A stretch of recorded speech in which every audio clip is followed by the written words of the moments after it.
Hello दोस्तों, नमस्कार। Santoshi physics classes में आप सभी का स्वागत है। आज हमारा हिंदी का 5th पार्ट है। हम यहाँ पर घटना चक्र पूर्वावलोकन लेकर चलते हैं, ठीक है। तो चलिए हम बिना किसी देरी के शुरू करते हैं। जो पहली बार विजिट किए हैं चैनल पे, वो चैनल को सब्सक्राइब कर लेंगे और वीडियो को लाइक कर देंगे। तो हमारे मोटिवेशनल कोट से हम अपना वीडियो स्टार्ट करते हैं।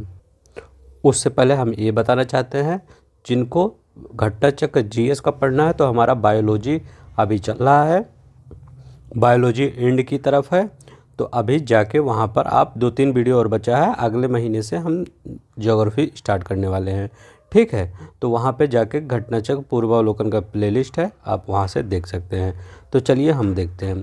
कह रहा है ज़िंदगी एक बार मिलती है, बिल्कुल गलत है, ये सही है। ज़िंदगी एक बार नहीं मिलती, बार बार मिलती है। सिर्फ मौत ही एक बार मिलती है, ज़िंदगी हर रोज़ मिलती है।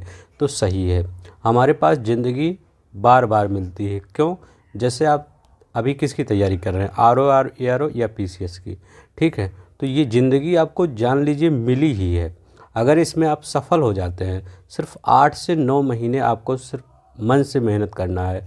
अगर 8 से और 9 महीने आप मतलब तन मन धन से अगर मेहनत कर लिए, धन से नहीं तन मन से, क्या करना है, सिर्फ एक फ़ोन लेना है, एक बुक लेना है, ठीक है। तो कुछ भी करके अगर आप 8 से 9 महीने मेहनत कर लिए तो आपकी लाइफ पूरा चेंज हो जाएगी। तो ज़िंदगी बार बार मिलेगी, ठीक है। तो उसके बाद आप देखिएगा आपकी लाइफ क्या होती है, ठीक है। तो आई होप आपको अच्छा लगा होगा मोटिवेशन कोर्स। चलिए हम नेक्स्ट देखते हैं हमारा क्वेश्चन, ठीक है। तो हमारा क्वेश्चन, पहला क्वेश्चन चलते हैं। देखिए पहला क्वेश्चन हमारा यहाँ है। पहला क्वेश्चन हमारा कह रहा है, जो रूढ़ियों में विश्वास करता हो वाक्यांश के लिए एक शब्द बताइए, ठीक है। तो जो रूढ़ियों में विश्वास करता है उसको क्या कहें?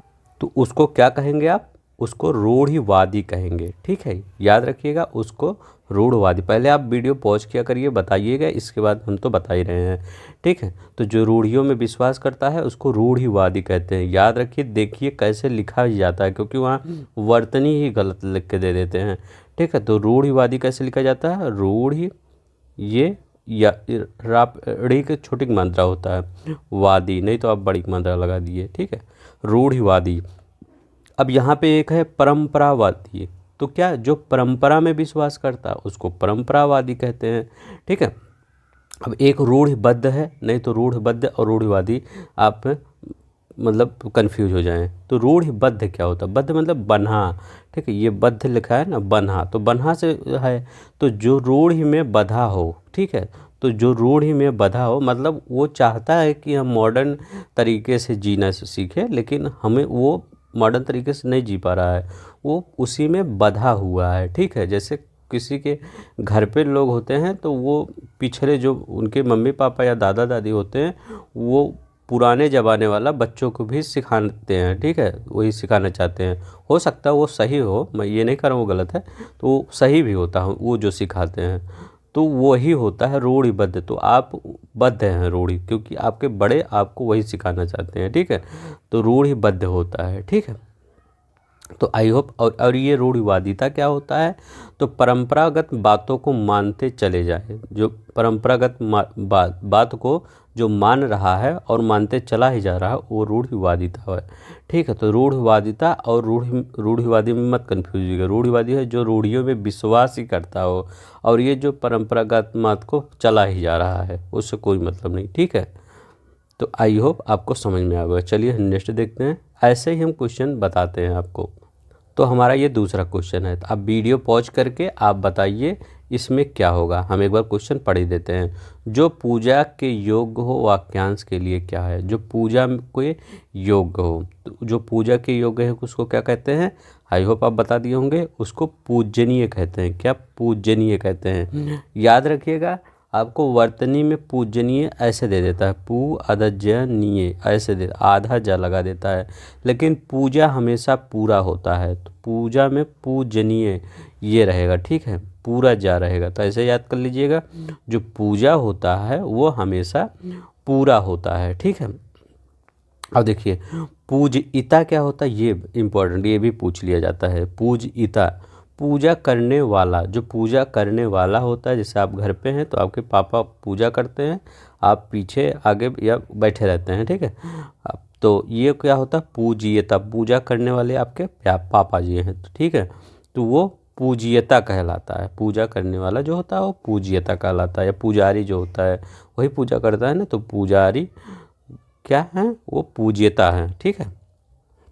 आई होप आपको समझ में आया। अब देखिए पूजमान भी पूछा जाता है, कई बार पूजमान हो तो वो पूछा जाता है, तो पूजमान का क्या बताएंगे, तो जो पूजित होने वाला। अब जैसे आप हैं, आपके घर पे मंदिर बना है तो आपके पापा पूज्यता हो गए, और जिस मंदिर में भगवान जी हैं उनकी पूजा हो रही है ना, तो वो क्या होते हैं, पूजमान, ठीक है। तो वो है पूजित होने वाला, जो पूजित होने वाला है। मान मतलब उनका ही मान सम्मान है, तभी तो हम किसी का जब मान सम्मान रहता है तभी तो हम उनकी पूजा करते हैं।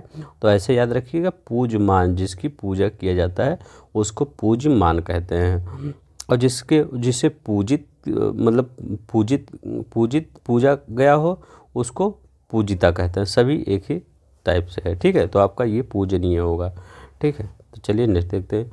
जो देश से प्रेम करता हो के लिए शब्द बताइए। जो देश से प्रेम करता हो, तो जो देश से प्रेम करता हो उसको देशभक्त कहते हैं, इसमें तो कोई वो ही नहीं है ना, ठीक है। देश से प्रेम करता है उसको देशभक्त कहते हैं, और जो देश की रक्षा करता है उसको देश का रक्षक कहते हैं। क्या, देश, जो देश में रहता है उसको देशवासी कहते हैं, जो देश की सेवा करता है उसको देश सेवा कहते हैं। तो पीसीएस में आया है, कभी कभी सिंपल सवाल भी पूछ लेता है, ठीक है। तो घबराने, अच्छा क्वेश्चन है।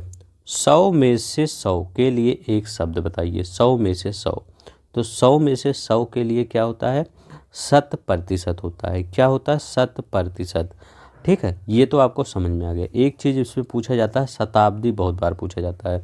शताब्दी किसे को कहते हैं, शताब्दी किसे कहते हैं, 100 वर्षों के समूह को शताब्दी कहते हैं। याद रखिएगा, जो 100 वर्षों का समूह होता है उसको शताब्दी कहते हैं। मैं लिख देता हूँ, 100 वर्षों का समूह, 100 वर्षों का समूह, ठीक है। तो 100 वर्षों का समूह क्या कहलाता है, शताब्दी कहता है, ठीक है। तो सिंपल क्वेश्चन ही आ सकते हैं। तो इसीलिए मैं कहता हूँ लगभग 55 प्लस अगर आप टारगेट लेकर चलेंगे तो 56-57 आ ही जाएगा, ठीक है। जो बात वर्णन से परे हो के लिए एक शब्द बताइए। जो वर्णन से परे हो मतलब जिसका वर्णन नहीं किया जा सकता। अब बताइए, श्री रामचंद्र जी के चरित्र का वर्णन किया जा सकता है, नहीं किया जा सकता, क्योंकि वर्णन करते करते आप थक जाएंगे, लेकिन उनके जो गुणगान है वो ख़त्म नहीं होंगे, ठीक है। तो जो वर्णन से परे हो, वर्णातीत मतलब वह, ऐसे याद कर लीजिए कि वह तीत है, इसीलिए कोई चीज़ तीत है उसीलिए वर्णन नहीं किया जा सकता। चाहे ये ट्रिक याद कर लीजिए, चाहे ये ट्रिक याद कर लीजिए कि श्री रामचंद्र जी बहुत महान थे इसीलिए उनका वर्णन नहीं किया जा सकता, ठीक है। तो जो बात वर्णन से परे हो वर्णनातीत, याद रखिएगा। मैं कई बार बताता हूँ ताकि आपको याद हो जाए। और वर्णनीय क्या कहता है बताइए, वर्णनीय, तो वर्णनीय जो पहला वाला है, तो ये बताइए, जिसे वाणी द्वारा व्यक्त किया जा सकते उसको वर्णनीय कहते हैं। क्या, जिसे वाणी द्वारा व्यक्त किया जाए उसे वर्णनीय, और जिसे व्यक्त ना किया जा सके उसको अवर्णनीय कहा जाता है, ठीक है। तो जिसको वाणी द्वारा व्यक्त न किया जा सके उसे अवर्णनीय कहा जाता है। आई होप आपको समझ में आ गया होगा। चलिए नेक्स्ट देखते हैं। आकाश को चूमने वाला। अब ये क्वेश्चन आप कैसे करेंगे, आकाश को चूमने वाला, तो इसमें आप बहुत कंफ्यूज होंगे। जितना कंफ्यूज नहीं होना चाहिए उससे ज़्यादा कंफ्यूज होंगे। पेपर में बैठेंगे, वहाँ पे क्लास में बैठेंगे, एक बार टीचर को देखेंगे, एक बार खुद देखेंगे, एक बार घड़ी देखेंगे, 3 चीज़ को देखेंगे, लेकिन आपको ये क्वेश्चन में कंफ्यूज होगा। तो आकाश को चूमने वाला क्या होता है, आकाश चुंबी, ठीक है। आकाश को चूमने वाला आकाश चुंबी। क्यों मैं कहा कंफ्यूज होंगे, क्योंकि गगन चुंबी भी होता है, ठीक है। तो आप अगर हो सकता है कई लोग गगन चुंबी भी लगा दें, लेकिन जब गगन को चूमता है तब गगन चुंबी होता है, जब आकाश को चूमता है तब आकाश चुंबी होता है, याद रखिएगा। आकाशदीप किसको कहते हैं बताइए, आकाशदीप, बहुत इंपॉर्टेंट सवाल है। आकाशदीप, आकाशदीप का मतलब होता है, जैसे एक मान लीजिए एक समुद्र है, ठीक है, समुद्र है बहुत बड़ा, उसमें जो जहाज चलता है, मान लीजिए ये जहाज है, ये चल रहा है जहाज ना, तो ये जहाज को जो मार्ग दिखाता है, प्रकाश स्तंभ है, वही होता है आकाशदीप। ठीक है, जहाज़ों को रात्रि के में मार्ग में दिखाने वाला जो प्रकाश स्तंभ होता है, वही क्या होता है, आकाशदीप। याद करिए, जहाज़ों को रात्रि में मार्ग दिखाने वाला प्रकाश स्तंभ। ठीक है, 3 बार बोल चुका हूँ, क्या होता है, आकाशदीप होता है। याद रखिएगा, आकाशदीप। ठीक है, तो आई होप आपको आकाश को चूमने वाला आकाशचुंबी, गगन को चूमने वाला गगनचुंबी। ठीक है, ऐसे याद करिए। क्षण भर में नष्ट हो जाने वाला, जो क्षण भर में नष्ट हो जाए उसको क्या कहते हैं, तो कहते हैं ना क्षण भंगुर। तो इसको आप समझ जाएंगे, इसमें कुछ पता नहीं लायक नहीं है, ये तो आपको सिंपल ही याद होगा। ठीक है, अब देखिए और जो है उसको देख लेते हैं। एक होता है क्षणातुर। क्षणातुर क्या होता है, ठीक है, तो ये देखिए, ये क्षणातुर, ये वाला बहुत इंपॉर्टेंट है। क्षणातुर क्या होता है, जो क्षण भर में के लिए आतुर हो। जैसे हम सब बचपन में क्या थे, कहीं अभी देखिए, जब बचपन में एक मेला लगता था, बच्चे मेला जाते थे माता पिता के साथ, तो उनको अगर वो मतलब अगर मेले में उनको गाड़ी दिख जाती थी तो आतुर हो जाते थे, क्षण भर के लिए आतुर हो जाते थे, हमको वो गाड़ी चाहिए। अगर माता पिता कहेंगे बेटा चलो वो खा लो वो खा लो, वो नहीं, हमको वो गाड़ी चाहिए, चाहे वो जीप हो चाहे हेलीकॉप्टर छोटा वाला जो खिलौना टाइप होता है। तो क्षण आतुर मतलब क्षण भर में वो आतुर रहते कि हमको वो चाहिए। ठीक है, अब ये क्षुधातुर क्या होता है, याद रखिएगा, क्षुधातुर क्या होता है, ये भी बहुत इंपॉर्टेंट है। ठीक है, जो भूख के लिए आतुर हो। ठीक है, तो ये तो सही है, जो भूख के लिए, जो मतलब उसको भूख लगी हो, तो उसको क्या कहते हैं, क्षुधातुर। ठीक है, याद रखिएगा, अच्छा है क्वेश्चन है। तो ये क्षण भर में आतुर, और धा माने भूख है, याद रखिएगा, ये भूख लगा दे। तो भूख के लिए आतुर हो या क्षुधा के लिए आतुर हो, वो क्षणातुर होता है। चलिए नेक्स्ट देखते हैं। जो शब्दों द्वारा व्यक्त ना किया जा सके, याद रखिए, जो शब्दों द्वारा व्यक्त ना किया जा सके उसको क्या कहते हैं, तो उसको क्या कहते हैं, अव्यक्त कहते हैं। याद रखिएगा, अव्यक्त कहते हैं, जो शब्दों द्वारा व्यक्त ना किया जा सके क्या कहलाता है, अव्यक्त कहता है। अकथनीय क्या होता है, ये बताइए, बहुत अच्छा इंपॉर्टेंट है। ठीक है, तो जो वाणी या वचन द्वारा ना व्यक्त किया जाए, मतलब जो ना कहा जा सके। ठीक है, तो ये भी अकथनीय अव्यक्ति लगभग सेम ही है। ठीक है, तो जो कहा ना जा सके, जो वाणी या वचन द्वारा व्यक्त ना किया जा सके, उसको क्या कहते हैं, अकथनीय।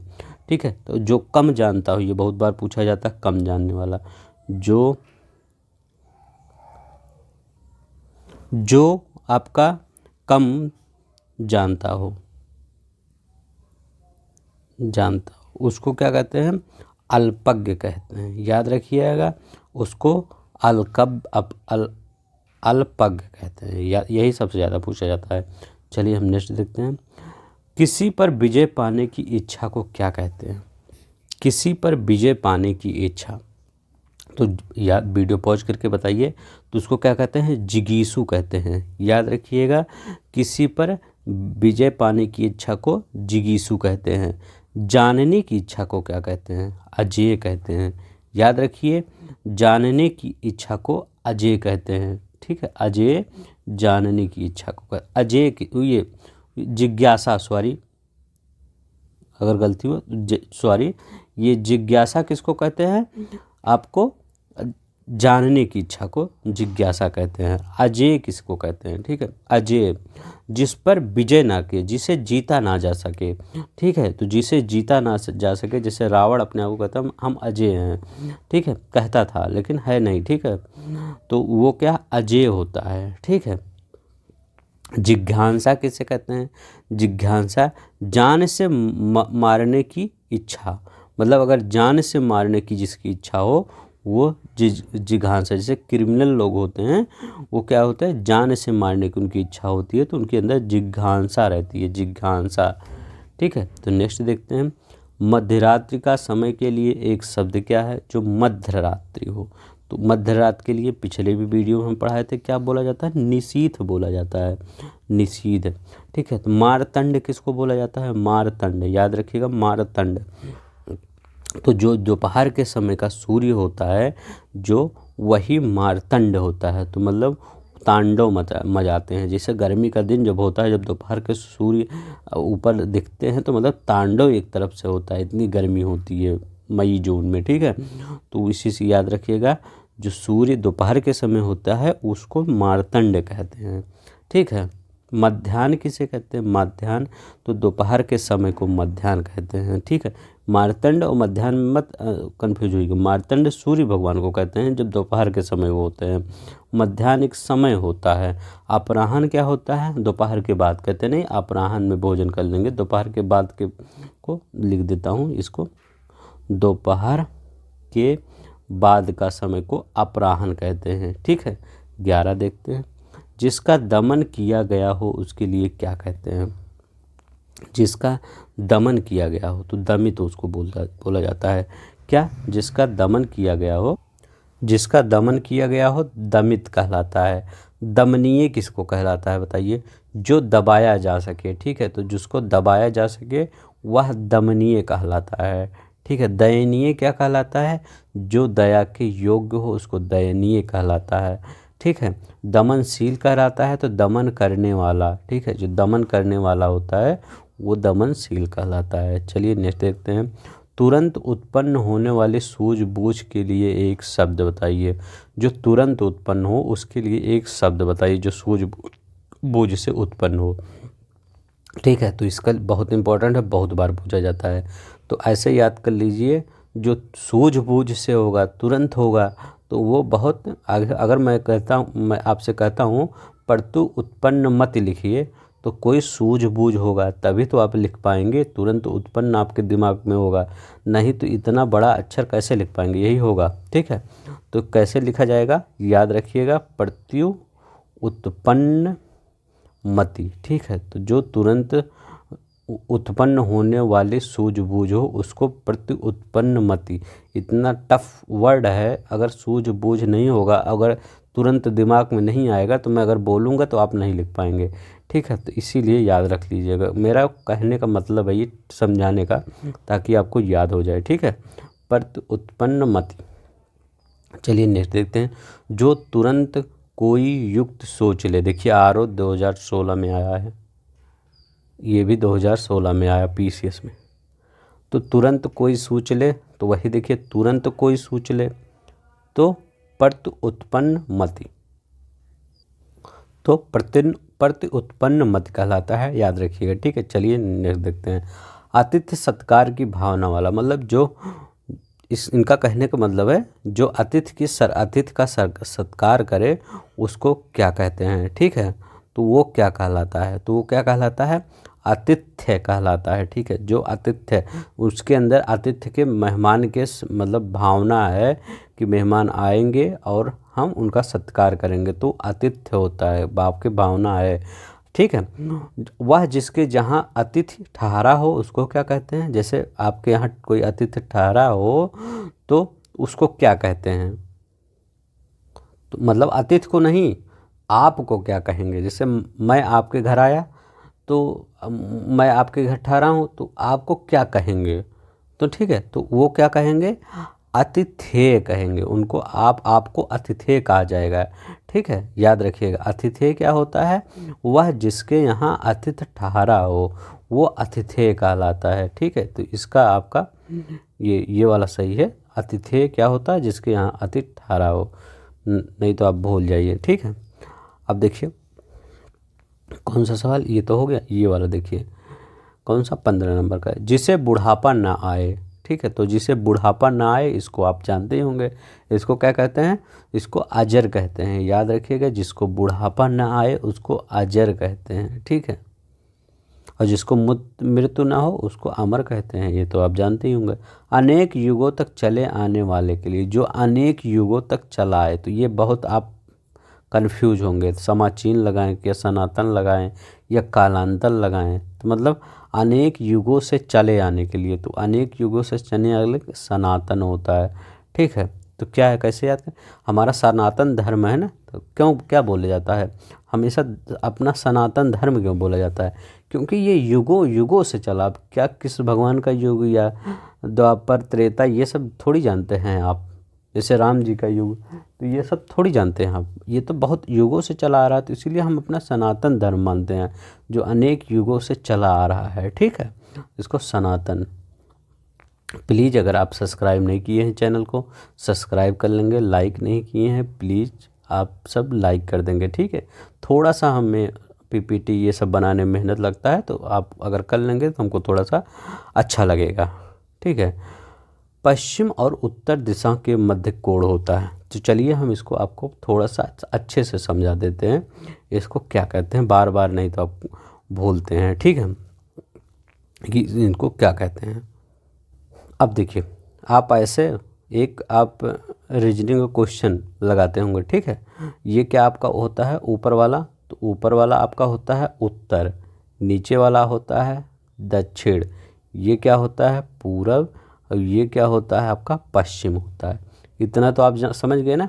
आप देखिए इसको करेंगे कैसे। अब देखिए इस वाले स्थान को जैसे पश्चिम और उत्तर, तो पश्चिम और उत्तर के दिशा के मध्य के जो आपका पूछा ही गया है, तो उसको क्या कहते हैं, उसको कहते हैं वायव्य। याद रखिएगा, मैं लिख देता हूँ वायव्य, ठीक है, याद हो गया आपको। अब ये मैं याद भी करवा दूंगा, टेंशन न लीजिए, पहले आप लिख दीजिए। उत्तर और पूरब एक होता है, ठीक है, इधर पूरब जिधर अरुणाचल प्रदेश है, उत्तर मतलब दिल्ली उल्ली साइड, ठीक है। तो इस बीच में क्या कहा जाता है यहाँ पे, ठीक है, तो ये मतलब कह रहे हैं सिक्किम उक्किम टाइप क्या कहा जाता है, तो सिक्किम इधर इस टाइप को कहा जाता है ईशान। क्या है, ईशान, ठीक है। तो इसको क्या कहा जाता है, आप ईशान रखिए, ईशान। अब पूरब और दक्षिण, तो पूरब और दक्षिण की दिशा के मध्य क्या कोण कहा जाता है, मध्यस्थ कोण, वो सॉरी, तो ये देखो ये मध्यस्थ नहीं सॉरी, ये देखिए यहाँ पे क्या कहा जाता है आपको, जो पूरब और दक्षिण मतलब तमिलनाडु डाट की बात कर रहा है, तो इसको क्या कहते हैं, इसको आग्नेय कहते हैं, ठीक है, इसको आग्नेय कहते हैं। अब देखिए पश्चिम और दक्षिण मतलब जिधर आपका केरला टाइप है, उसको क्या कहते हैं, उसको कहते हैं नैऋत्य, ठीक है, नैऋत्य, ठीक है। तो ऐसे यार आप देखिए इसको याद कैसे करेंगे कि हमेशा के लिए याद हो जाए। वायव्य कहते हैं, देखिए पश्चिमी विक्षोभ चलता है, जो पश्चिमी विक्षोभ चलता है तो ये भूमध्य सागर से उठता हुआ पाकिस्तान से होता हुआ हमारे यहाँ पे जाके तमिलनाडु में बारिश करता है, ठीक है। तो वायु होता है ना, पश्चिमी वायु ना, तो इससे याद कर लेंगे वायव्य। आपको अगर कहीं आएगा तो वायव्य याद कर लेंगे, इसको तो आपको याद हो गया। ईशान, ठीक है, तो ईशान, तो ईशान मतलब याद कर लीजिए, इस ईशान क्या सूर्य भगवान का पर्यायवाची, याद कर लीजिए ना, अगर नहीं भी होगा तो ऐसे याद कर लीजिए सूर्य भगवान का पर्यायवाची। अब इधर अरुणाचल प्रदेश है, इधर से सूर्य भगवान निकलते हैं सबसे पहले, ठीक है, तो ईशान याद कर लीजिए, ठीक है। आग्नेय कैसे याद करेंगे, चेन्नई सुपर किंग की जर्सी देखें हैं, उस पर एक टाइगर शेर बना रहता है लायन, तो वो वहाँ पे जर्सी येलो कलर की होती है, तो आग भी आपका येलो कलर का होता है, उसी जर्सी पे आग भी थोड़ा सा बना रहता है, मतलब इस कलर किया रहता है आग टाइप। तो ऐसे तमिलनाडु आग से आग्नेय मतलब ये तमिलनाडु की तरफ आग्नेय, ऐसे याद हो जाएगा, ठीक है। और नैऋत्य, ठीक है, नैऋत्य कैसे याद करेंगे, ये देखिए थोड़ा टफ लग, जब ये सब याद हो जाएगा तो एक ही है, तो ये तो होगा ही। नैऋत्य कैसे याद करेंगे, जैसे केरला वाला में जाएंगे तो वहाँ की बहुत टफ भाषा होती है, तभी वहाँ पर कोई चीज़ देखिए बहुत टफ होती है, ठीक है, संस्कृत से मिलती जुलती रहती है, तो ऐसे याद करें नैऋत्य, ठीक है।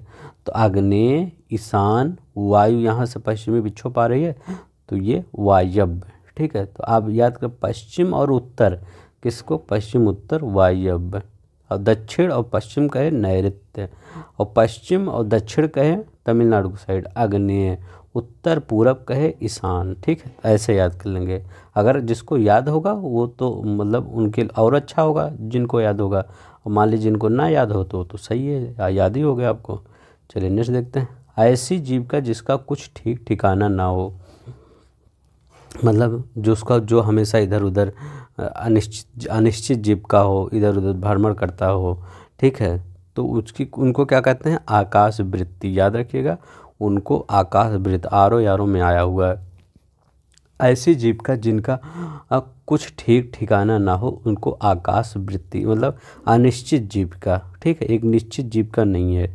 तो उनको अभी जैसे स्टूडेंट लाइफ होता है तो वो भी अनिश्चित ही जीविका रहता है, मतलब ये है तो घर वाले तो देते ही हैं आपको पैसा, लेकिन वो अनिश्चित जीविका, आकाश वृत्ति ही, आप भटकते रहते हैं। एक दिन जब नौकरी आपको लग जाएगी तो आपकी निश्चित जीविका हो जाएगी। तो आकाश वृत्ति, ठीक है, याद रखिएगा। अनिश्चित जीविका के लिए देखिए 2 बार वहाँ भी आया है, यहाँ भी आया है, तो क्या है, आकाश वृत्ति, ठीक है, याद रखिएगा। अनिश्चित जीविका के लिए आकाश वृत्ति, मतलब आकाश बहुत बड़ा सा है, उसमें आप भ्रमण कर रहे हो, वृत्त वृत्त घूम रहे हो वृत्त वृत्त में, ठीक है।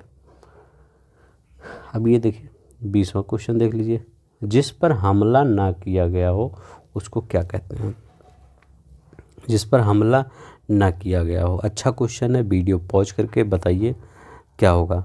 तो इसको क्या हुआ, अनाक्रांत, ठीक है, याद रखिएगा, अनाक्रांत, जिस पर हमला ना किया गया हो। और जिस पर हमला किया गया हो उसको क्या, ना आ गया ना, तो उसको क्या कहते हैं, आक्रांत। यही ना जो है, ये देखिए अनाक्रांत है, तो ये ना को हटा के बड़ा आप बना लीजिए, इसके बाद क्रांत है, ठीक है। तो ये दोनों एक ही साथ ही याद करिएगा, हमला नहीं, हमला नहीं और हमला हुआ है, ठीक है। जिस पर हमला हुआ है उसको आक्रांत बोलेंगे, जिस पर हमला नहीं हुआ है उसको अनाक्रांत बोलेंगे। ना मतलब नहीं, ऐसे याद कर लीजिए। अब देखिए यहाँ पे देखते हैं 21 नंबर, जिस पर आक्रमण हो उसको क्या कहते हैं।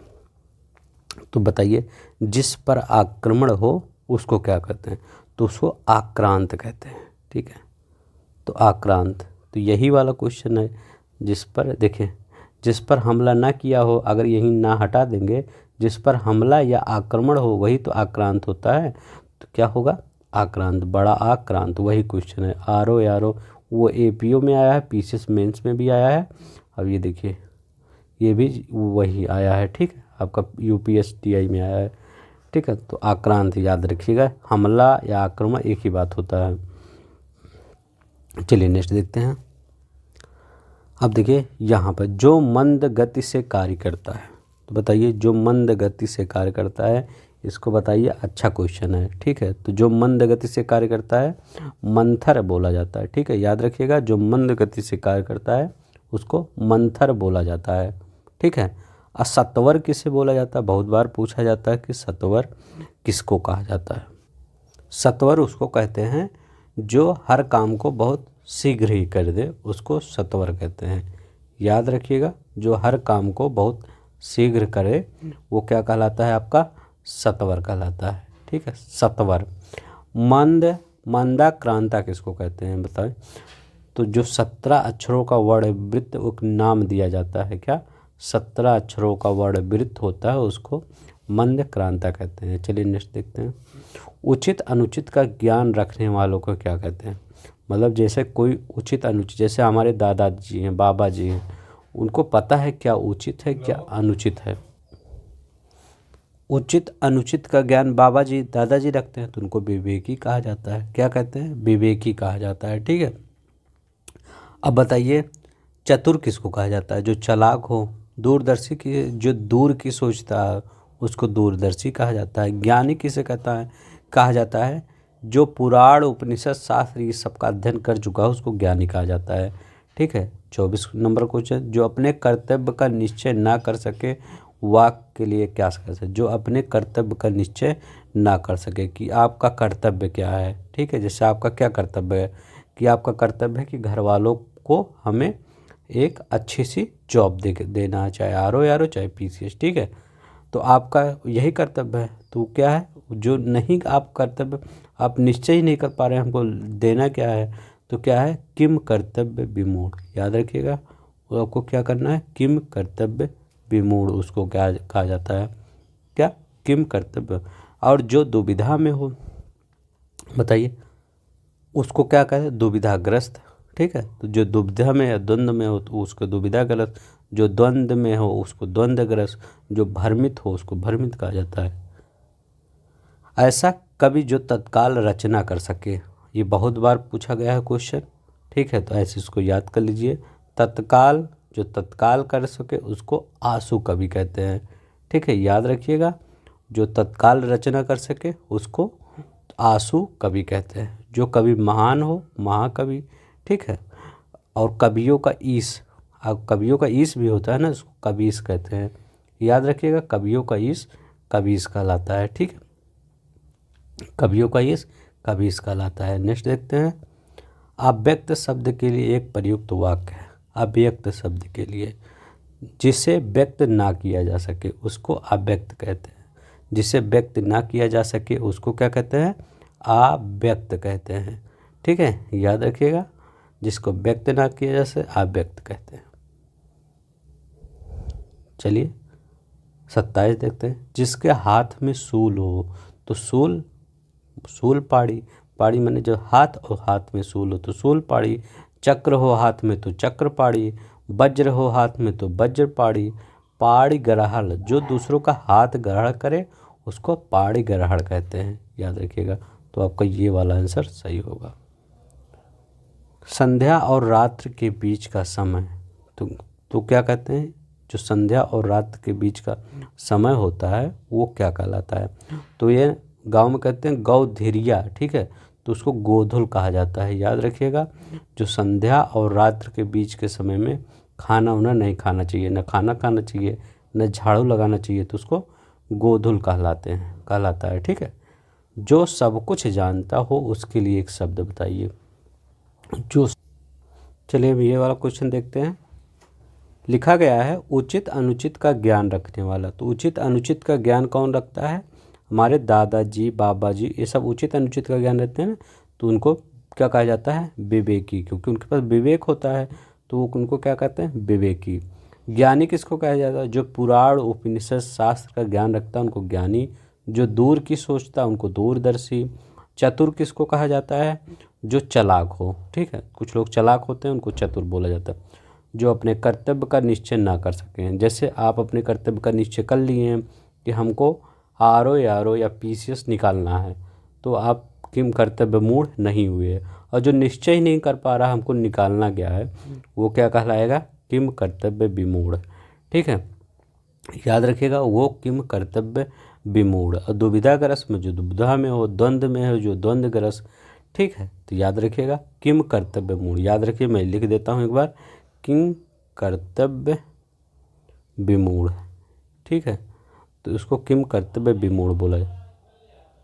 जो ऐसा कवि जो तत्काल रचना करे, ठीक है, तो किसी किसी को तत्काल आंसू आ जाते हैं, तो ठीक है, तो उसको आंसू कहा जाता है। ऐसे याद रखिए, किसी किसी को सुख दुख में कुछ भी तत्काल आंसू आ जाते हैं, ठीक है। तो अभी जैसे इंडिया वर्ल्ड कप हार गई तो कई लोगों को आंसू आ गए तत्काल, ठीक है, स्टेडियम में बैठ के, टीवी के सामने बैठ के, तो उनको वैसे ऐसे याद रख लीजिए, जो ऐसा कवि जो तत्काल रचना करे उसको आंसू कवि, ठीक है, तत्काल रचना करे आंसू कवि। अव्यक्त शब्द के लिए एक शब्द बताइए, ये बताइए अव्यक्त के लिए, वीडियो पॉज करके बताइए।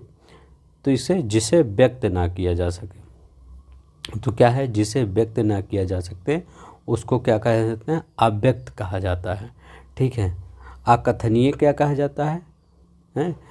जिसे कहा ना जा सके उसको अकथनीय कहा जाता है ना, मतलब जिसके बारे में कुछ ना कहा है उसे अकथनीय। जिसके हाथ में शूल हो तो पाड़ी माने हाथ मतलब, और शूल हो तो शूल पाड़ी, ठीक है। चक्र पाड़ी मतलब जिसके हाथ में चक्र है, भगवान विष्णु। वज्र पाड़ी जिसके हाथ में वज्र हो। पाड़ी ग्रहण जो किसी का हाथ ग्रहण कर लिया हो, मतलब जिसका हाथ थाम लिया हो उसको पाड़, विवाह वाम ऐसा होता है, ठीक है, उसको पाड़ी ग्रहण कहते हैं। तो आपका यहाँ शूल पाड़ी होगा। यहाँ लिखा है संध्या और रात्रि के बीच का समय। तो जो संध्या और रात्रि के बीच का समय होता है उसको क्या कहते हैं? उसको कहते हैं गोधुल, ठीक है, याद रखिएगा, उसको कहते हैं गोधुल, मतलब गौधिरिया बोला जाता है उसको। या इस समय गांव में ऐसे मतलब हर जगह कहीं पे इसको गौधिरिया बोला जाता है। तो इसको क्या कहते हैं? इसमें खाना या आपको खाना नहीं खाना चाहिए, सोना नहीं चाहिए, ना झाड़ू लगाना चाहिए, तो गोधुल में ऐसा काम नहीं करना चाहिए, ठीक है। जो सब कुछ जानता हो के लिए एक शब्द बताइए। तो इसको ऐसे देखिए, इस सब में सब कुछ कहेंगे ज्ञानी हो जाएगा या सर्वज्ञ हो जाएगा, तो इन पर कन्फ्यूज हो जाएंगे। सा से सा लिखा गया ना, सब कुछ, सा से सब कुछ लिखा ना, सा ब, तो सर्व कुछ मतलब सर्वज्ञ। ठीक है, तो जो सब कुछ जानता हो उसके लिए क्या कहेंगे, अब सर्वज्ञ कहेंगे, याद रखिएगा, सर्वज्ञ। ठीक है, नेक्स्ट देखते हैं। अकथनीय शब्द के लिए एक सर्वोत्तम शब्द है। ठीक है, तो अकथनीय शब्द के लिए क्या है, अभी इसको बताएं, जिसके बारे में कुछ ना कहा जा सके वो अकथनीय है। बिना पलक गिराए हुए वाक्य के लिए, ठीक है, तो ये बहुत ही बार पूछा गया है, बिना पलक गिराए हुए। ठीक है, तो बिना पलक गिराए हुए के लिए अनिमेष बोला जाता है। ठीक है, तो अनिमेष बोला जाए, अपलक भी बोला जाता है, पहले हम बता दिए हैं। ठीक है, पिछले वीडियो मेरा देखिए, वहाँ पे बताए हैं डिटेल में, उसको क्या कहते हैं, अपलक या अनिमेष। अच्युत किसे कहते हैं बताइए, अपने स्थान से ना हटने वाला, मतलब एक जगह टिक गया है। जैसे अंगद जब रावण के दरबार में गए थे तो वहाँ पे वो अपना क्या किए थे, पैर एक जगह रख दिए थे, तो अच्युत हो गया था, उनका पैर हटा नहीं सकता था कोई। ठीक है, तो उसको अच्युत कहते हैं। ठीक है, ये लिख देता हूँ, नहीं दिख रहा होगा, छोटा अति स्वन, तो अति स्वन किसे कहते हैं। ठीक है, अति छोटा तापे छोटी मंत्र अदसावन, अति वसवन किसे कहते हैं ना। अब ये बताइए, सबसे अच्छा इंपॉर्टेंट क्वेश्चन है, अति स्वन, तो अति स्वन जो ध्वनि का अतिक्रमण करे, तो मतलब अगर किसी ध्वनि का अतिक्रमण कर रहा है तो वो अति सवन कहलाता है। ठीक है, अदृष्ट किसे कहते हैं, तो अदृष्ट जो ना देखा गया हो तो उसको अदृष्ट कहते हैं। याद रखिए, अच्युत किसे कहते हैं, अभी तो हम पहले बताए हैं अच्युत। ठीक है, जो अंगद का हम एग्जाम्पल लिए थे ना, भगवान अंगद का, उनका पैर नहीं हटा पक, तो अति सवन लिखे जो ध्वनि का आक्रमण करने वाला हो। ठीक है, तो ध्वनि का आक्रमण अतिक्रमण, तो अति सवन, इसका आंसर अनिमेष होगा। बिना पलक झपकाए, ठीक है, तो अनिमेष, यह देखिए लिखा गया है अनिमेष, बिना पलक झपकाए अनिमेष। अमोघ किसे कहते हैं, इसमें अमोघ लिखा गया है, तो अमोघ क्या होता है बताइए, निष्फल ना होने वाला, मतलब जो कभी सफल ही ना हो, मतलब आप कोई पेपर दे रहे हो पास हो जा रहे हैं, उसको हमेशा कभी असफल नहीं हो, उसको अमोघ कहते हैं। ठीक है, क्या कहते हैं उसको, अमोघ। अनिकेत किसके कहते हैं, तो निकेत मतलब घर होता है, अगर लग गया तो उसके पास घर ही नहीं है, तो जिसके पास घर नहीं है उसको अनिकेत कहते हैं। अच्युत हम बताए हैं कि जिसके, जैसे अंगद जी हैं, उनका पैर जो है उनको कोई हटा पाया था नहीं, तो उनके किसी स्थान से ना हटा सकने वाला। ठीक है, तो उसको अच्युत कहते हैं। ठीक है, जो अपने स्थान से अलग ना किया जा सके, अच्युत। तो यहाँ पे अनिमेष सही हो जाएगा। जिस पर किसी का आतंक छाया हो, न जिस पर किसी का आतंक छाया हो, तो क्या उसको बोला जाता है, कहते हैं ना आतंकित वह बहुत है, तो क्यों आतंकित, तो किसी का छाया है, भूत प्रेत का छाया है तभी वो आतंकित है। ठीक है, जैसे कभी कभी आतंकवादी आ जाते हैं, हम सब आतंकित हो जाते थे। ठीक है, तो आतंकित। ठीक है, जो खुद की हत्या करे, आत्म मतलब जो अपनी हत्या कर लेता है उसको आत्मघाती कहते हैं ना, मतलब जो, ठीक है, तो ऐसा कुछ नहीं करना चाहिए, ये आतंकित है। ठीक है, याद रखिएगा। जो शोक करने योग्य ना हो उसके लिए क्या कहते हैं, तो बताइए, जो शोक करने योग्य ना हो, ठीक, अशोच्य, तो ठीक, वो तो सोच ही नहीं रहा है, मतलब जो शोक ना करने वाला हो वो क्या, अशोक नहीं, अशोच्य होगा। ठीक है, याद रखिएगा, अशोच। असमर्थ क्या, जो मतलब असमर्थ, जो समर्थ ना हो कोई काम करने में, वही असमर्थ होता है। जो अशौच क्या होता है, जो शुद्ध या पवित्र ना हो उसे अशौच कहते हैं। अशोक क्या कहते हैं, जो शोक रहित हो। ठीक है, तो जो शोक करने ना हो वो क्या कहलाता है, अशोच कहलाता है। और जो शोक रहित हो, इस दोनों में कन्फ्यूज मत हो जाइएगा, नहीं तो आप ये वाला लगा दीजिए। ठीक है, दो बार आया है, इसको देखिए। अशोक किसे कहते हैं, जो शोक रहित हो, तो शोक रहित, तो रहित को क्या कहते हैं, छोटा आ, इसे छोटा आ लिख दिया गया है। तो अशोच क्या है, जो शोक करने योग्य ना हो, मतलब जैसे कोई क्या ले सकते हैं, जैसे कोई विलेन, टीवी का विलेन है, मतलब मूवी का, जब वो मर जाता है तो आप शोक करते हैं उसके बारे में? नहीं शोक करते हैं। मरता तो सभी लोग मरते हैं, तो मरने पे शोक करना, लेकिन जो विलेन जब मरता है तब लोग कहते हैं सही हीरो ने सही मार दिया विलेन को, ठीक है। तो आप सोच नहीं कर रहे हैं, अब इसको शोक, जब कोई शोक ही नहीं है तो उसमें शोक रहित है, ठीक है। तो ये दोनों में आप कन्फ्यूज मत होइएगा। अब ये क्या होता है, अशौच, ये अपवित्र होता है, अपवित्र। तो वही जो अशौच होता है वही।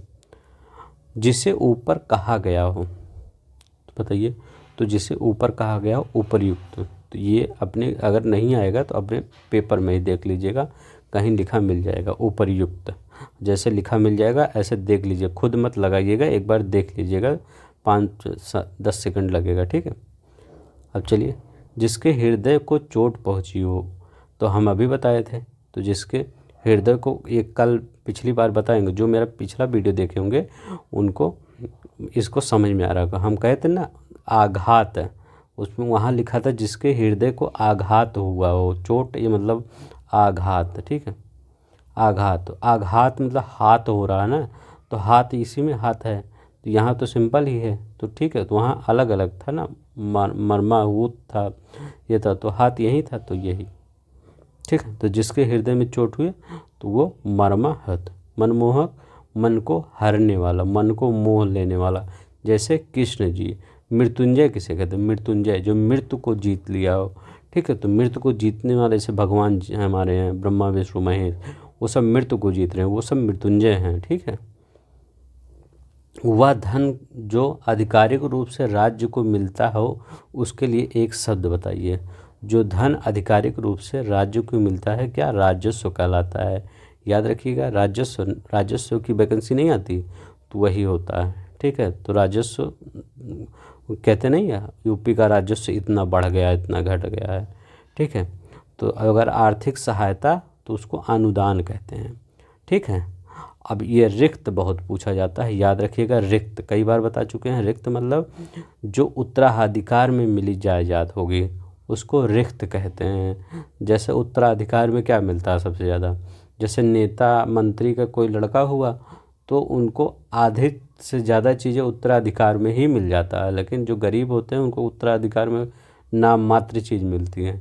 तो उनको, जैसे नेता मंत्री का लड़का, तो वो अपने पिताजी या चाचा जी, दादाजी, उनके नाम से अपना आगे सब कुछ बढ़ा लेते हैं, ठीक है। तो उत्तराधिकार में मिली जायदाद को रिक्त कहते हैं। तकावी कहते हैं, किसे कहते हैं, ठीक है। तो ऋण के रूप में जो आर्थिक सहायता दी जाती है, जैसे बैंक को जो रोड मतलब लोन वोन देते हैं, उसको तकावी कहते हैं। आज की भाषा में अलग निष्ठ में पहले तकावी कहा जाता था, ठीक है। ऋण के रूप में आर्थिक सहायता, तो अपना यहाँ राजस्व होगा। जिसकी माप तोल हो सके उसके लिए क्या कहा जाता है, बताइए। तो उसको परिमेय, और जिसका माप तोल ना हो सके उसको अपरिमेय कहा जाता है, ठीक है। जो चल ना सके उसे अचल कहा जाता है।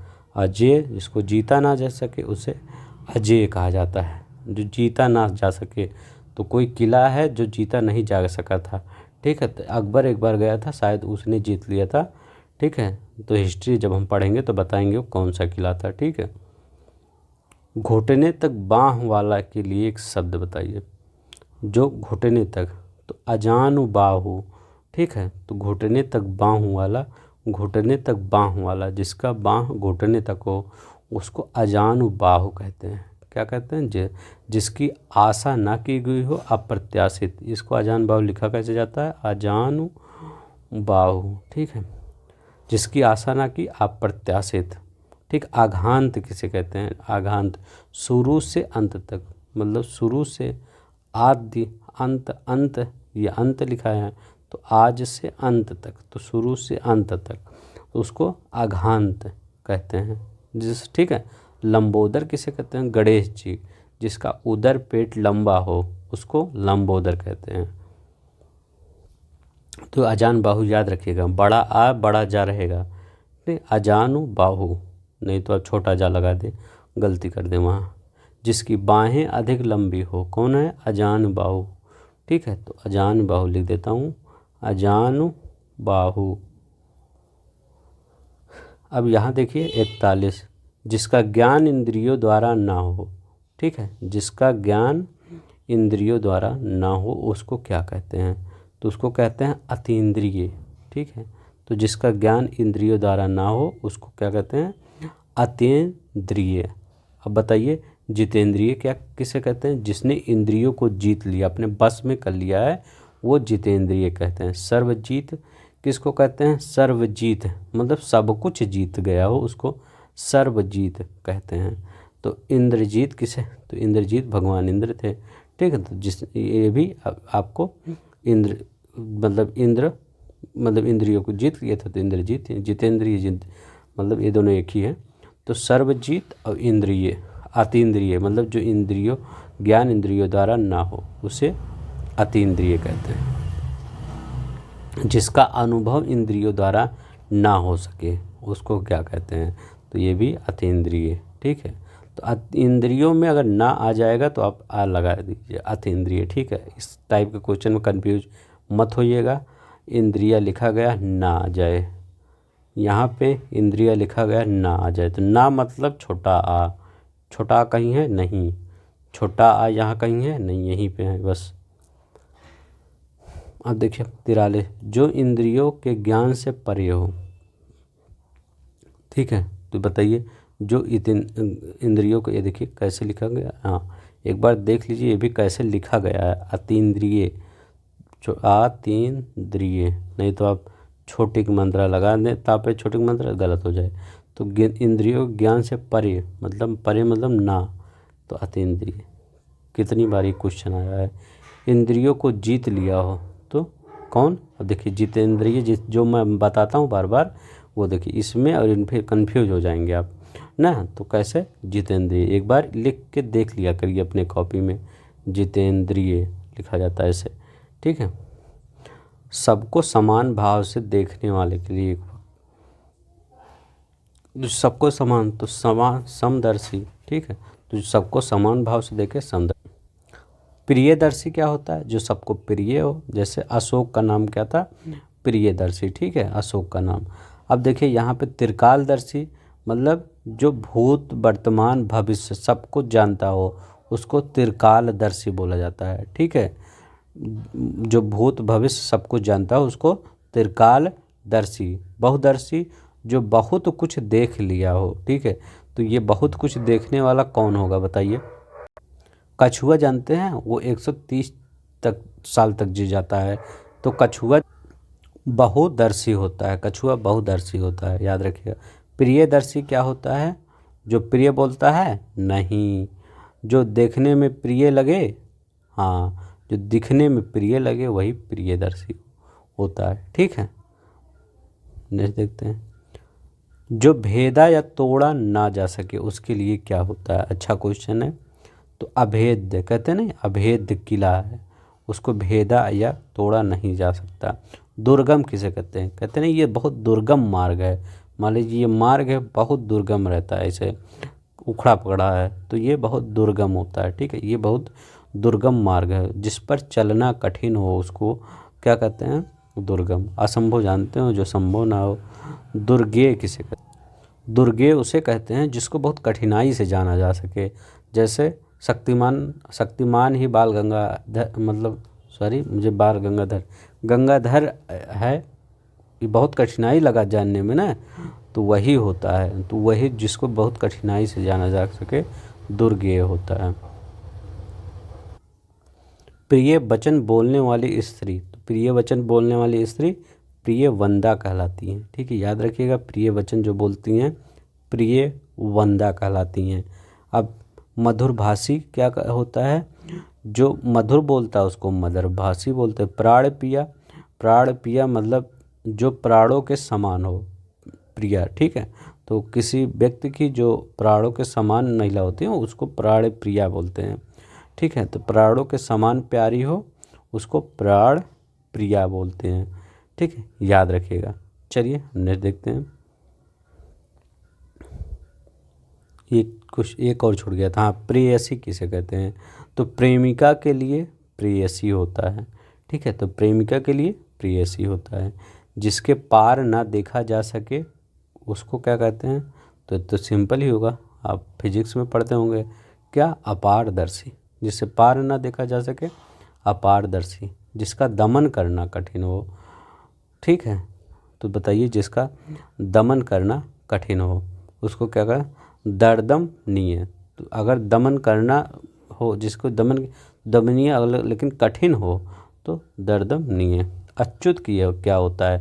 अंगद भगवान का हम एग्जाम्पल लिए, जिसको उसके स्थान से ना हटाया जा सके, ठीक है, तो उसको अच्युत कहते हैं। दुर्गेय किसे कहते हैं? दुर्गेय, तो दुर्गेय कहते हैं जिसे कठिनाई से जाना जा सके, ठीक है, तो उसको क्या कहते हैं? दुर्गेय। जैसे कठिनाई से, जैसे गंगाधर ही शक्तिमान है, ये बहुत कठिनाई से जाना गया था, ठीक है, तो उसको दुर्गेय कहते हैं। दुर्गेय के लिए गंगाधर शक्तिमान याद रखिएगा, जिसे कठिनाई से जाना जा सके उसको दुर्गेय। दुर्वेद किसे कहते हैं? जो कठिनाई से समझ में आता है, जैसे मैथ होता है, तो अगर दुर्बोध याद रखिएगा, दुर्बोध कहीं आए तो मैथ, कभी भी मैथ बहुत कठिन से समझ में आता है, सबको नहीं, मतलब बहुत मैक्सिमम लोग को याद रखिएगा, इसीलिए मैं बता रहा हूँ। कुछ लोगों को मैथ तो एकदम समझ में आता है और सब सब्जेक्ट नहीं आता समझ में, ठीक है। तो मैथ के लिए दुर्बोध, जो कठिनाई से समझ में आए। अन्य से संबंध न रखने वाला, तो बताइए, अन्य से संबंध न रखने वाला क्या होता है? अनन्योन। तो अनन्योन होता है उसको, अन्य जो अन्य से संबंध न रखे उसको अनन्योन। अन्योन आश्रित, जो अन्य पर आश्रित हो उन उसको अन्योन आश्रित कहते हैं। बताइए, अनन्य, बताइए अनन्य। जैसे उसकी शक्ति अनन्य है, तो उसकी शक्ति अनन्य क्या है? जिस जैसा कोई अन्य ना हो। जैसे जिस जैसा कोई अन्य ना हो, मतलब वही तो एक ही है ना। जैसे मोदी जैसा कोई अन्य तो है नहीं, तो वो अनन्य है, ठीक है। अनन्य, जिस जैसा कोई, या कोई आप ही समझिए, आपके जैसा कोई है नहीं है, तो हो सकता अनन्य है आप, ठीक है। अन्यत्र क्या कहलाता है? बताइए। तो अन्यत्र क्या होता है? मतलब स्थान से रिलेटेड है या किसी और स्थान पर, ठीक है, तो उसको अन्यत्र कहलाता है। तो इसका आपका तीसरा वाला सही होगा, देख लीजिए। जिसे जानने की इच्छा हो तो उसको क्या कहते हैं? मतलब जैसे बहुत उसको जानने के, तो जिज्ञासु, याद रखिएगा। जिसे जानने की इच्छा हो वो जिज्ञासु कहलाता है। जिज्ञासु किसे कहलाता है हम बता चुके हैं, ठीक है। तो अगर जिसको किसी पर विजय पाने की इच्छा हो कि हम आप विजय पा ही जाएंगे उस पर, तो उसे जिज्ञासु कहते हैं। याद रखिएगा, बहुत बार आरो का फेवरेट क्वेश्चन है। तो जिसे जानने की इच्छा हो जिज्ञासु, जिसे किसी पर विजय पाने की इच्छा है। जैसे आपकी क्या है? आरो पर विजय पाने की, प्री मेंस पर विजय पाने की इच्छा है आपकी, तो आप बहुत जिज्ञासु हैं। तो आज से आप अपने लिए क्या कहेंगे कि बहुत जिज्ञासु हूँ। तो लोग कहेंगे किस लिए जिज्ञासु हैं आप? कि हमको आरो मेंस प्री पर विजय पाना है, ठीक है। ऐसे याद कर लीजिए, याद हो जाएगा जिज्ञासु, ठीक है। तो जानने की इच्छा जिज्ञासु, ठीक है, याद है। जिजीप्सा बहुत बार पूछा जाता है, ठीक है। तो जिजीप्सा क्या होता है? जीवित रहने की इच्छा, जिसको अधिक समय तक जीवित रहने की इच्छा हो। जैसे हम मान लीजिए 80 साल 90 साल को हो गए, हमें 100 साल चाहिए या 120 साल कछुए वाला ज़िंदगी चाहिए, तो वो क्या होता है? जिजीप्सा, ठीक है। तो वो एक बार छोटा था, तब से बड़ा हो गया, फिर कह रहा हम छोटा होंगे। तो ऐसे कैसे याद करेंगे? जी वी सु ना, तो जिजीप्सु लिखा।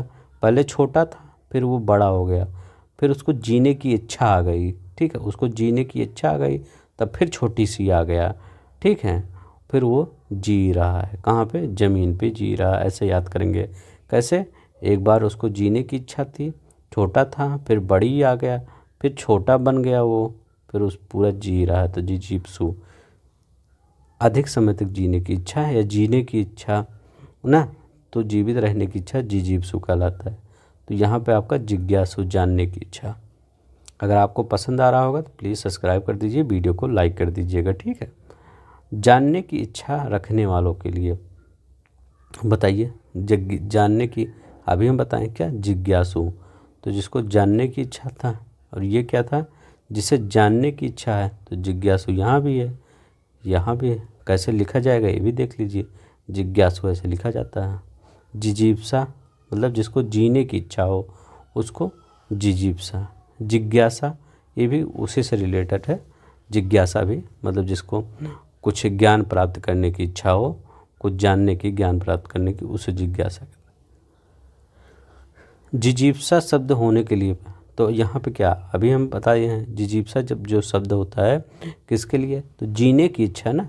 तो पहले छोटा था, फिर वो बड़ा हो गया, फिर कह रहा हम छोटे ही होंगे, हमें और जीना है, तो फिर जिजीप्सु या जिजीप्सा। ठीक है, दोनों ही आप जो भी लिख दीजिए, जिजीप्सा जिजीप्सु। ठीक है, तो जिजीप्सा जिजीप्सु। ठीक है, याद रखिएगा। पूछा गया दूसरों के दोष खोजने वाला। कुछ लोग होते हैं जो दूसरे के दोष ही खोजते रहते हैं। ठीक है, तो उनको क्या कहता है, बहुत बार पूछा गया, छिंद्रान बेसी। छिंद्रा बेसी ऐसे लिख देता है, जानते हैं कैसे, छिंद्रा नवेसी लिखते हैं ऐसे कभी कभी, तो ये हमेशा गलत होगा भाई। हमेशा ये है ना, इसी में दोष, खट्टी सा है, इसी में दोष खोजता है तो वो टूट जाता है। ठीक है, दो पार्ट में, तो ऐसे छिंद्रान्वेषी ऐसे लिखा जाएगा, याद रखिए। ठीक है, तो अनुसंधान करने वाला, अंशोधन, जो आलोचना करता आलोचक होता है। ठीक है, ताइयो बापू। चलिए, ज़्यादा क्वेश्चन नहीं बचा है। जो ढका ना हो ना, कोई चीज़ जो ढका ना हो उसको क्या कहते हैं, अनावृत। ठीक है, तो अनावृत क्या होता है, जो ढका ना हो। याद रखिए, लिख देता हूँ, अनावृत। कही हुई बात को बार बार कहना। जो किसी बात को कहे हैं आप, वो बार बार उसको कहने के लिए क्या होता है, पुनरुक्ति कहते हैं, नहीं, पुनरुक्ति कहते हैं। और जो कटु बोलता है उसको कटुभाषी कहते हैं। ठीक है, तो याद रखिएगा। कथित किसे कहते हैं, कही गई बात। ठीक है, उसको कही गई जो बात होता है उसको कथित कहते हैं, एक ही बार कही गई हो। कही गई बात तो उसको एक ही बार कहता है, लेकिन वही कही गई बात को बार बार दोहराता है तो उसको पुनरुक्ति कहते हैं। ठीक है, चलिए 58, जो आसानी से प्राप्त किया जा सके। इसमें भी बहुत कन्फ्यूज होंगे, तो मतलब इसको क्या कहेंगे, कन्फ्यूज नहीं होगा। जो जब कोई चीज़ आपको प्राप्त हो जाएगी तो आपको लाभ ही तो होगा, तो क्या होगा, लाभ होगा, तो सुलभ है। ठीक है, याद रखिएगा, जो कोई आसानी से प्राप्त किया जा सके उसको सुलभ कहते हैं। सर्वज्ञ उसको कहते हैं जो हम वहाँ लिखे थे ना, सब कुछ जानता हो। जो सब कुछ जानता हो उसको कहते हैं सर्वज्ञ। सुखद, ठीक है, सुखद क्या है, सुख देने वाला। ठीक है, सबको जीतने वाला, सर्वजीत। ठीक है, और जो जब कोई चीज़ पा जाता है उसको लाभ हो जाता है तो सुलभ हो जाता है, ऐसे याद कर लीजिए। समान रूप से ठंडा और गर्म, तो ये तो आप ज्योग्राफी में पढ़ेंगे। 1 तारीख से हमारा ज्योग्राफी का बैच आ रहा। बैच क्या कहें, हम मतलब कोई पेड रोड नहीं पढ़ाते हैं, सब इसी यूट्यूब पे फ्री में पढ़ाते हैं। मतलब 1 तारीख से हम ज्योग्राफी स्टार्ट करने जा रहे हैं। वहाँ पर आपको जितना भी क्वेश्चन रहेगा उसको, हर एक क्वेश्चन को मैप से हम करवाएंगे। ठीक है, मैप लाएंगे, मैप को आपको मैप से डिटेल में करवाएंगे। तो 1 तारीख से इंतज़ार करिए, वहाँ 1 तारीख से आपका वीडियो आ जाएगा। तो समान रूप से ठंडा और गर्म क्या है, तो समशीतोष्ण। 2-3 वीडियो आपका बायोलॉजी का बचा है, उसको ख़त्म करके हम फिर स्टार्ट कर देंगे। ठीक है, 3 दिन इसमें बचा है इस महीने में, 3 दिन में हम बायोलॉजी ख़त्म कर देंगे। तो समशीतोष्ण, समान रूप से ठंडा और गर्म के लिए समशीतोष्ण कहलाता है। ठीक है, ये शीतोष्ण भी देख लीजिए, नहीं तो कभी पूछ लिया शीतोष्ण क्या, तो जो ठंडा या गर्म हो शीतोष्ण। ठीक है, तो जो ठंडा हो उसको शीत, मतलब शीतोष्ण नहीं, जो ठंडा हो उसको शीत, और थोड़ा सा गर्म भी हो तो वो शीतोष्ण होता है। समकालीन क्या होता है, उसी समय, जैसे कोई चीज़ कह रहे हैं मेरे समकालीन, जैसे आप करें 2005 में, तो 2005 में आप ऐसे मान लीजिए कि मेरे साथ मेरा दोस्त मेरे समकालीन, तो उसी समय रहने वाला या उसी समय होने वाला, मेरे साथ भी उसने ये किया था। ठीक, वहाँ गया था, तो समकालीन। ठीक है, और समदर्शी, जो सबको समान समझता हो उसको समदर्शी कहते हैं। अनुत्तरित शब्द के लिए एक शब्द बताइए, जिसका उत्तर ना दिया गया हो उसको अनुत्तरित कहते हैं। याद रखिएगा, जिसका उत्तर ना दिया वो अनुत्तरित। अपने मत को मानने वाला, अपने मत को मानने वाले के लिए एक शब्द बताइए। तो आत्माभिमत, याद रखिए आत्माभिमत, ठीक है। वो अपने मत को जो मानता है आत्माभिमत कहलाता है। जो कहा ना गया हो, ये 62 नंबर का लास्ट क्वेश्चन है, इसको आप करेंगे, ठीक है। तो आज के लिए बस इतना है। थोड़ा सा वीडियो हो सकता है लंबा हो गया होगा, इसके लिए सॉरी। अब हम आज ये 5वां अपलोड हो जाएगा। अब हम 2-3 दिन बाद, हम कहें बायोलॉजी के बाद, हम ज्योग्राफी स्टार्ट करेंगे। आपको बहुत अच्छा लगेगा, एक बार उस पर आप जाके देखिएगा, ठीक है। तो आई होप आपको समझ में आ रहा होगा।